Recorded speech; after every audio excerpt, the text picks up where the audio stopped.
கேக்குதா? கேக்குதுடா சொல்லு. ஜானு, கேக்குதுடா சொல்லு.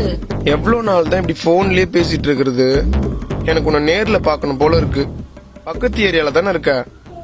இனிமே நானே நினைச்சாலும் உன்னை பார்க்க முடியாது கௌதம்.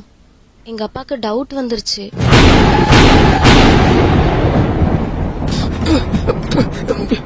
என்னடி சொல்ற? என்னடி சொல்ற? நீ என்ன சொல்ற? இனிமே நம்ம பார்க்க முடியாதா? ஆமாண்டா. என்ன ஆமாண்டா? ஒப்பனுக்கு என்ன டவுட் இப்போ? என்னைக்கு இருந்தாலும் கன்ஃபார்ம் ஆகுதான்னு போகுது. இங்க பாரு கௌதம், டவுட் வரும்போதே உஷாராயிடணும். அப்புறம் கன்ஃபார்ம் பண்ணிட்டார்னா போன் கூட பேச முடியாதுடா. எனக்கும் உன்னை பார்க்கணும் போல தாண்டா இருக்கு. சரி, தெரியல.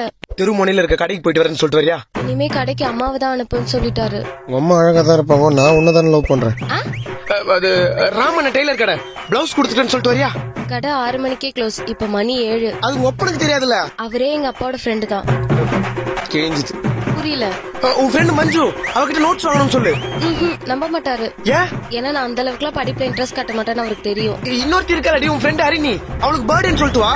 இல்ல நைட் டைம்ல அனுப்ப மாட்டாரு, கஷ்டம். உனக்கு இன்னொரு ஃப்ரெண்ட் இருக்கல கண்மணி, அவளுக்கு கல்யாணம் சொல்லிட்டு வாடி. அதுவும் கஷ்டம் கௌதம். அப்பா கூட வருவாரு, அப்பா கூட வருவாரு, அப்பா கூட வருவாரு, அப்பா கூட வருவாரு,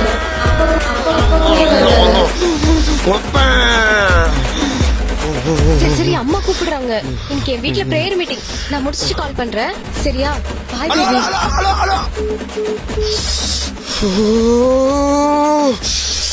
கடவுளே, என் காதலுக்கு சாத்தானா இருக்கிற அவங்க அப்பனை மீறி எப்படி ஆளை மீட் பண்ண போற தெரியலையே. நான் லூசு மாதிரி தெரிஞ்சுன்னு இருக்க. லவ் பண்ணாலே லூசு மாதிரி தானே தெரியணும். அது ஒண்ணு இல்லம்மா, சுச்சுவேஷன் அப்படி இருக்கு. என்னாச்சே? சரி, பிரேயர் மீட்டிங்கு போற வரையும்